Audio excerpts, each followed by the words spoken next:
If you really love the look of my new haircut, but more importantly, this awesome loft, and you want to find out some paint colors that could help achieve this look, I got 7 Benjamin Moore paint colors that suit the industrial interior design style. Much like traditional or farmhouse design, industrial interior design is just another style that you can incorporate into your home. I won't go into a ton of detail on the design style itself, because we talked all about it in an overview video recently, which I can link up top. Basically, it's a design that was inspired by post-industrial revolution aesthetics, and it's really stylistic as a whole. I love it. I want to get straight into these colors because oftentimes people think that a majority of industrial design is just about black, white, and gray.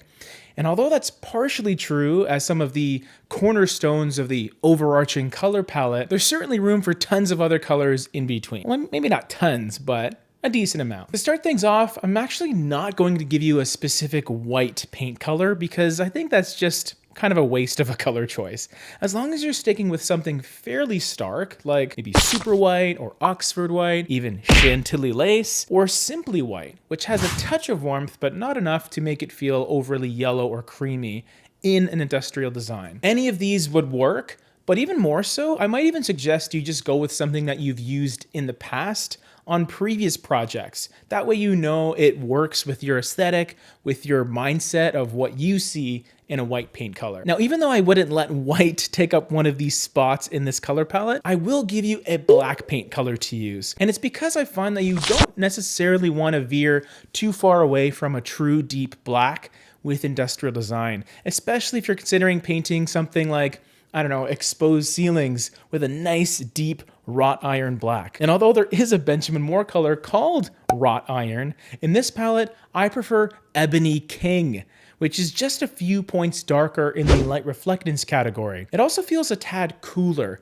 which I think is important because you don't necessarily want your black paint color to feel any bit brown leaning, in my opinion. You could use brown in industrial design, but for your black, try and keep it as black as possible. There are deeper and darker blacks that exist, but the reason I went with Ebony King is because it helps to maintain a slightly vintage or weathered aesthetic that a lot of industrial looking furniture and accessories may also have. Or you can just straight up pick black by Benjamin Moore. That's an option too, but I like Ebony King. Okay, so now that we have black out of the way, let's go for something quite a bit lighter.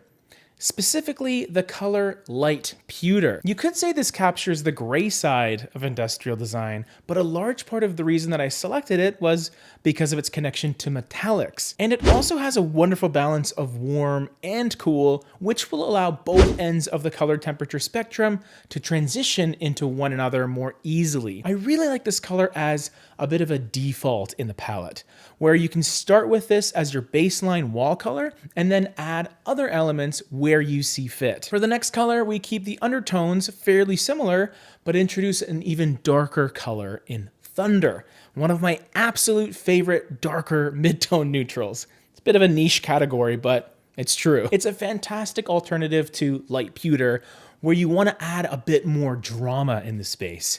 You will feel the difference in depth, and although you can go with one instead of the other, you could incorporate both in the same space by using one as the wall and the other maybe on the baseboards for a very subtle, earthy, kind of interesting combination. You don't always need to go white on your trim, and this is a great opportunity to use two neutrals of varying levels of depth. Now, just to keep your industrial color palette a little more on trend with 2022, I really wanted to incorporate a green-based neutral in Oilcloth. This doesn't sound like a color that would necessarily be green, and ultimately it ends up being an even darker color that ends up feeling like a shaded sage green. You would think that it would simply contain a bunch of gray to deepen and desaturate the color, like actual gray colorant that they pump into it. But CSP colors like this one, they don't contain any gray colorant, which means Benjamin Moore created this gray look by combining a bunch of other colorants together, which I always find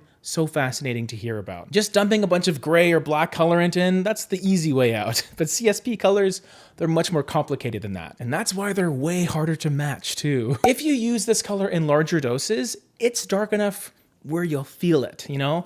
Thunder was kind of on the borderline where in well-lit spaces, it will lighten up considerably, where oilcloth is purposefully deep as a neutral. You won't necessarily be making a massive statement with it based on the color hue because the level of green, like the saturation of it, is still pretty mild. But your guests coming into the room will still be like, whoa, that's a fairly bold choice for a foyer or a foyer. Man, if you say foyer, no judgment, kind of judgment. We get even bolder with our next color, which is a departure away from green and grayish derivatives. We're now moving towards chestnut. So there are two warm colors that I love to add into industrial color palettes, and that's orange or red. I picked chestnut because red in general is dynamic, but a little more, I guess, sophisticated compared to orange. And this is compounded with the amount of brown found within chestnut. In certain conditions, you may not even see a ton of red and just equate it to more of a brown coloration, but it does complement the bits of green found in some of the other colors, especially oilcloth. It's meant to be an accent color within this palette, but it can also be considered somewhat conservative depending on the context. Next up, we're shifting back towards a lighter neutral, but we're borrowing a bit of the red and brown found in chestnut and mixing in some very light gray to give you Gobi Desert. This is more of a wild card neutral choice in the industrial space because you may not necessarily see a lot of silvery, pinky sand colors, even though the purple